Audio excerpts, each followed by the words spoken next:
저녁 무렵이었다. 옆마을 부자 김진산의 사랑채에 노한 목소리가 울려 퍼졌다고 한다. 이놈은 내 집 머슴이오. 내가 책임지겠소. 박영감이었다. 전라도에서 가장 인색하고 까칠하기로 소문난 그 박영감이 지금 김진사 앞에서 두 주먹을 불끈 쥐고 서 있었다. 김진사는 코웃음을 치며 팔짱을 꼈다. 박영감, 그 도둑놈을 감싸려고 오셨소. 쌀을 훔쳐간 놈인데 말이오. 도둑놈은 무슨, 그 아이는 효자요. 어머니가 굶주려서 어쩔 수 없이 그랬을 뿐이지. 박영감의 목소리가 떨렸다. 마당 한편에는 쇠돌이라는 젊은 총각이 고개를 푹 숙이고 서 있었다고 해. 옷은 남루하고 얼굴은 창백했지만 두 눈만은 맑았다. 어쩔 수 없었다고. 도둑질은 도둑질이오. 김진사가 버럭 소리를 질렀다. 그때였다. 박영감이 품에서 은자 주머니를 꺼냈다. 그럼 내가 갚겠소. 쌀값을 2배로 물어줄 테니 이 일은 없던 걸로 하시오. 뭐라고? 김진사의 눈이 휘둥그레졌다고 한다. 마을 사람들도 모두 입을 떡 벌렸다. 박영감이 쌀값을 2배로 물어주겠다니. 평소 같으면 쌀 한 톨도 아까워하던 사람이 정말 그렇게까지 하시겠소? 그렇소.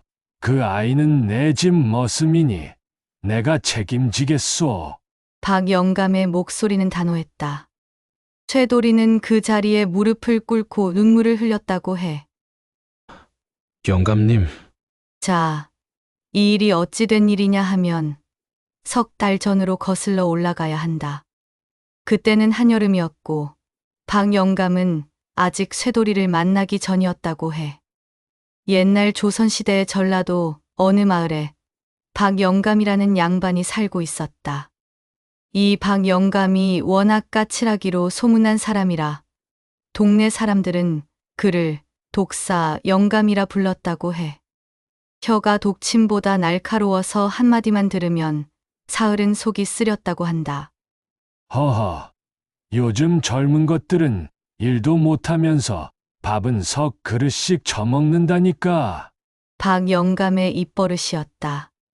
그 집 머슴들은 한 달을 못 버티고 주랭랑을 쳤다고 해. 품삯도 짜고 밥도 적게 주는 데다 하루 종일 잔소리를 들으니 견딜 재간이 없었던 거다. 또 머슴이 달아났구만. 이번엔 사흘 만에 도망갔네. 마을 사람들이 혀를 끌끌 찼다. 박영감에겐 손녀 월선이가 있었는데 얼굴도 예쁘고 마음씨도 곱다고 소문났지만 할아버지 성깔 때문에 혼처가 들어오질 않았다고 해. 할아버님, 이번엔 머슴을 좀 잘 대해 주셔야죠. 내 돈 주고 일꾼 쓰는데 내 맘대로 못하면 그게 말이 되냐? 그러던 어느 날이었다. 장터 한 구석에서 덩치 큰 총각 하나가 주저앉아 한숨을 쉬고 있었다고 해. 아이고, 배고파 죽겠네. 누가 좀 일거리 없나? 총각의 이름은 쇠돌이였다. 사실은 몰락한 양반집 외아들로 본명은 김도령이라고 했다. 부모님이 병으로 누워 계셔서 신분을 숨기고 품팔이를 하러 다니는 중이었다고 해. 월선이가 할아버지를 모시고 장터를 지나다가 쇠돌이를 봤다. 할아버님, 저기 저 총각 어때요? 몸도 튼튼해 보이고. 저런 먹보 같은 놈을 데려가면 밥값만 축 날 텐데. 하지만 달리 방법이 없었다. 박영감은 마지못해 쇠돌이를 불렀다. 여보게, 젊은이, 일할 생각 있나? 예? 정말입니까? 쇠돌이의 두 눈이 반짝였다. 허나 내 집은 규칙이 까다롭네. 새벽 달 굴기 전에 일어나고 밥은 하루 2끼만 주고 품삯은 한 달에 한 번만 주지. 상관없습니다. 그냥 밥만 먹을 수 있어도 감사하죠. 이렇게 해서 조선 제일 까칠한 주인과 조선 제일 엉뚱한 머슴이 만나게 됐다고 한다. 다음 날 새벽 박 영감이 마당에서 큰 소리를 질렀다. 이놈아, 해가 중천인데 아직도 자고 있냐? 그런데 쇠돌이는 이미 일어나 마당을 싹싹 쓸고 우물물까지 길어다 놨다는 거다. 예, 영감님. 전 진작 일어났구만요. 아침상이 차려졌다. 밥그릇이 아니라 찻종 같은 작은 그릇에 밥이 조금 담겨 있었다. 영감님, 이게 밥입니까? 그럼 뭐겠나? 일꾼은 밥을 적게 먹어야 몸이 가벼워서 일을 잘하는 법이야. 쇠돌이는 눈을 껌뻑이더니 빙긋 웃었다고 해. 아하, 영감님께서 제 건강을 생각해 주시는 거군요. 감사합니다. 뭐라고? 박 영감은 어이가 없었다. 보통 머슴들은 여기서 불평을 하거나 그만두겠다고 했거든. 그럼요. 과식하면 배탈 나잖아요. 적당히 먹는 게 딱 좋죠. 쇠돌이는 그 작은 밥그릇을 순식간에 비우고는 배를 두드렸다. 아, 배불러라. 이제 일하러 가야겠네. 논에 나간 쇠돌이는 황소처럼 일했다고 한다. 다른 머슴 셋이 할 일을 혼자서 뚝딱 해치웠다는 거다. 이게 어찌 된 일인가? 박 영감이 확인해 봤지만 흠잡을 데가 없었다. 박 영감은 속으로 이 놈이 보통 놈이 아니라고 생각했다. 저녁이 되었다. 저녁상도 작은 밥그릇에 김치 한 조각이 전부였다. 영감님, 아침엔 밥만 주셨는데 저녁엔 김치까지. 제가 일을 잘했나 봅니다. 뭐? 박 영감은 말문이 막혔다. 빈정거리는 건지 진심인지 알 수가 없었던 거다.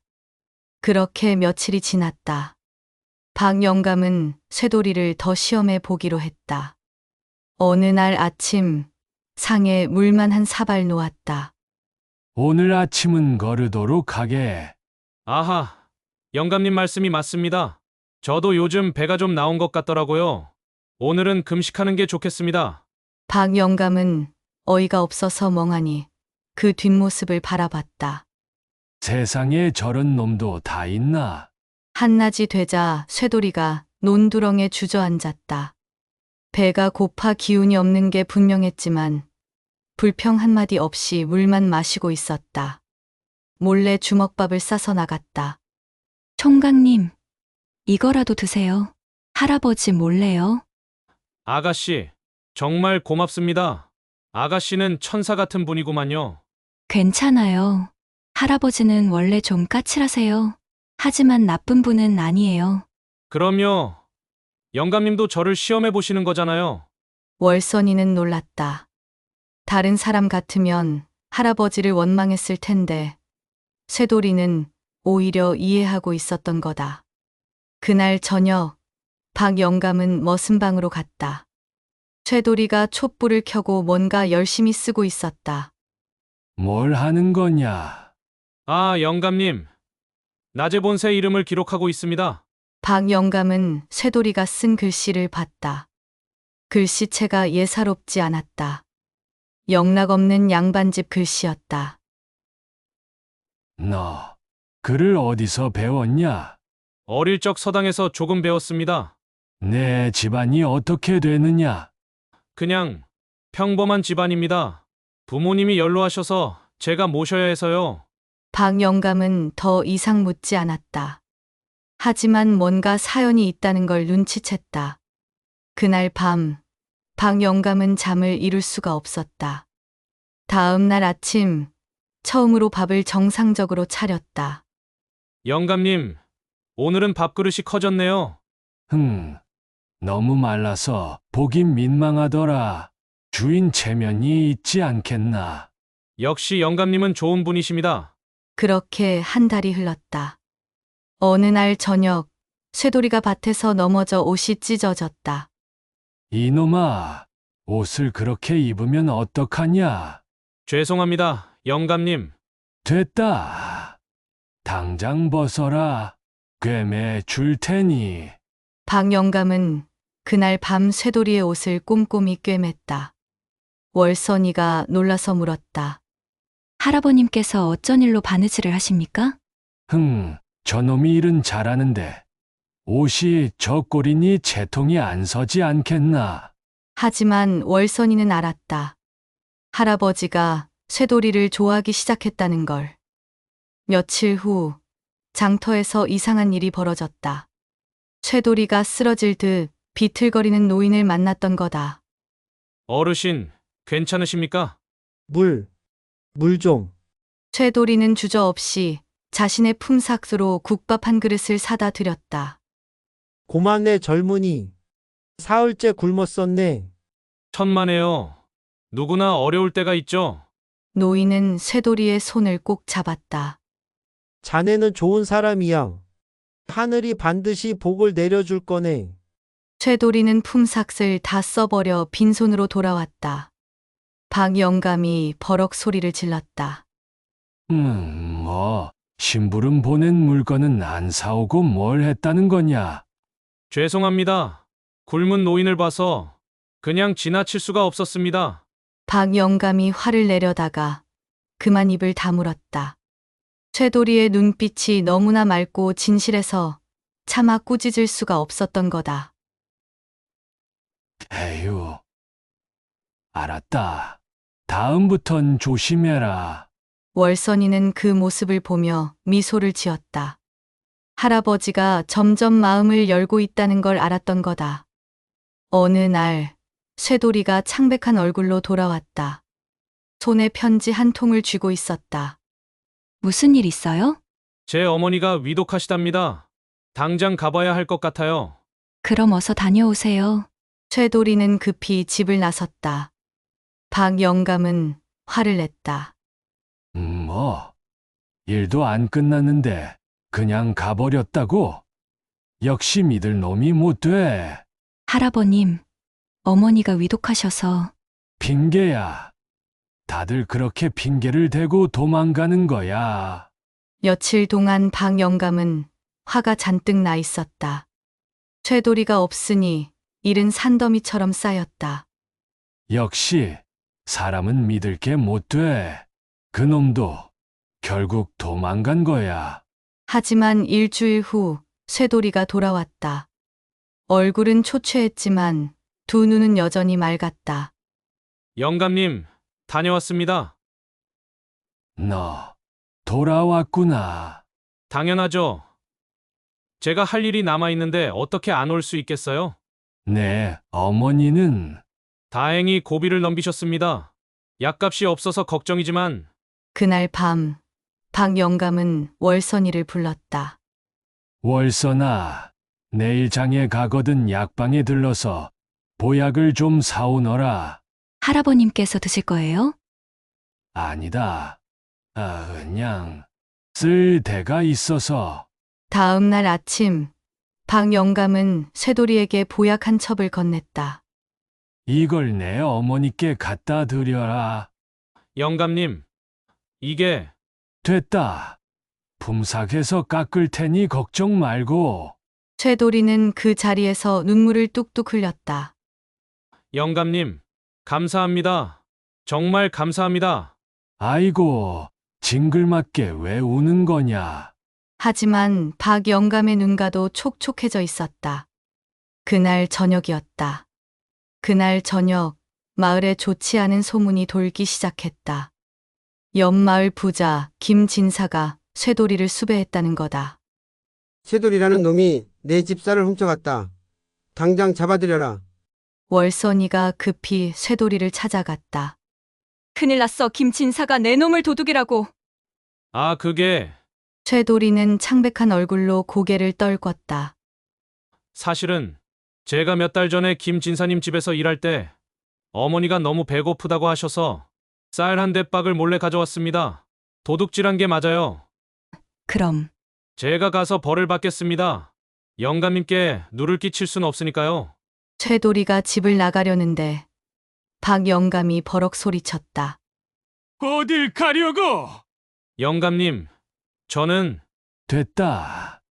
내가 김진사를 만나러 가마. 그리하여 박 영감은 김진산의 집으로 향했다. 그것이 바로 이 이야기가 시작된 그 저녁이었다. 자, 이제 다시 그날 그 자리로 돌아가 보자. 김진산의 사랑채. 박영감이 쌀값을 2배로 물어주겠다고 선언한 바로 그 순간이었다. 김진산은 잠시 망설이다가 고개를 끄덕였다. 줬어. 박 영감이 그렇게까지 하신다면야. 결국 김진산은 물러섰다. 박영감이 집으로 돌아오자 쇠돌이가 마당에서 기다리고 있었다. 영감님, 쇠돌이는 그 자리에 무릎을 꿇고 큰절을 올렸다. 영감님 은혜는 죽어도 못 잊겠습니다. 됐다. 대신 너는 평생 내 밑에서 일해야 한다. 알았나? 예, 평생 모시겠습니다. 하지만 그날 밤 박영감은 깊은 한숨을 쉬었다. 월선이가 물었다. 할아버님, 후회하세요?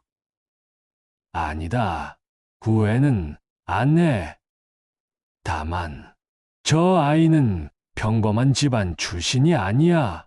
글씨를 보면 알 수 있지. 양반집 도련님이 틀림없어. 아마 부모님 봉양을 위해 신분을 숨긴 게 아닐까. 참으로 기특한 놈이지. 세월이 흘렀다. 3년이 지난 어느 봄날 마을에 떠들썩한 소리가 들렸다. 말 탄 사람들이 박영감네 집으로 오고 있었다. 며칠 전 쇠돌이의 정체가 밝혀졌다. 서울에서 온 선비가 찾아와 말했던 거다. 김도령, 좋은 소식이 있습니다. 자네 아버님이 쓰신 글이 임금님 눈에 들어 복권되셨네. 정말입니까? 자네도 과거를 보면 충분히 합격할 실력이지. 어서 서울로 올라가게.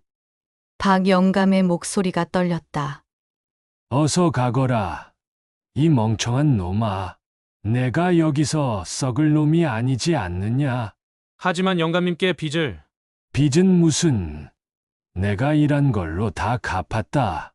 박영감은 품에서 은자 주머니를 꺼냈다. 이걸 가져가거라. 내 부모님 약값으로 쓰오. 그리고 나중에 출세하거든 이 영감 좀 찾아와라. 내 얼굴이나 한 번 더 보게. 쇠돌이는 그 자리에서 큰절을 올렸다. 영감님, 꼭 다시 뵈러 오겠습니다.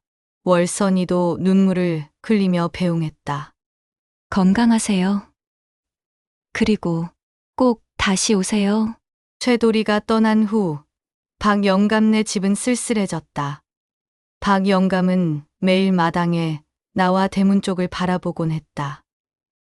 그놈이 벌써 보고 싶구나. 할아버님도 참 그렇게 구박하시더니 구박이 아니라 시험이었어. 그놈이 진짜 좋은 놈인지 알아보려고. 그리고 3년이 흐른 오늘 쇠돌이가 돌아온 것이다. 앞장선 사람은 쇠돌이, 아니 김도령이었다.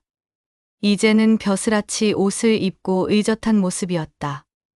영감님, 다녀왔습니다. 이놈, 이제야 왔구나. 박영감은 눈물을 뚝뚝 흘리며 쇠돌이를 껴안았다.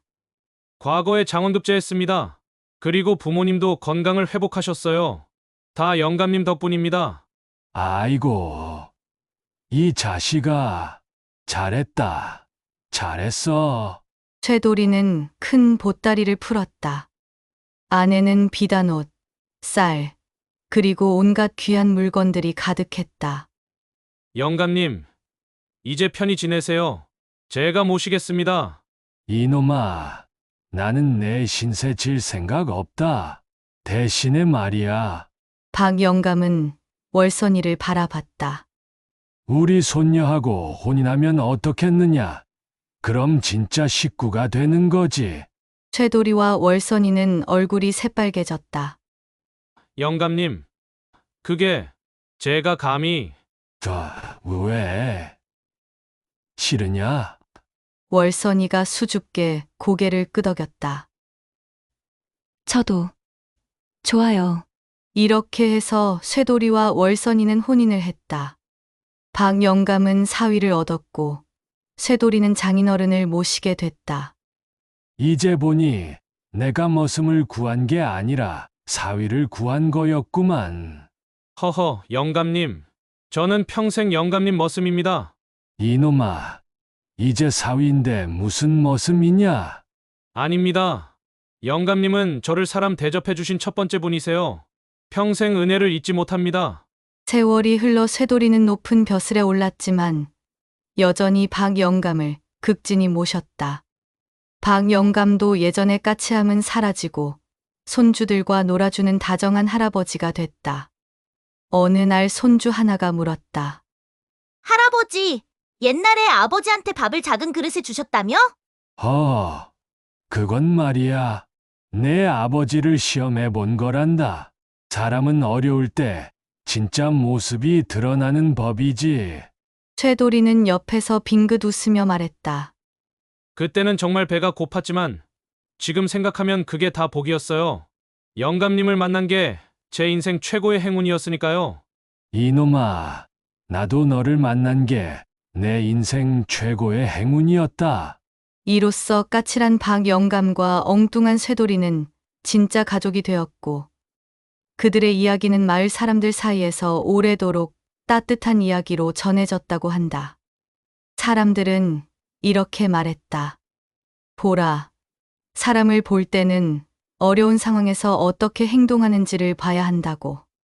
그리고 진심은 언젠가 반드시 통하는 법이니 어떤 상황에서도 정직하고 성실하게 살아가라고.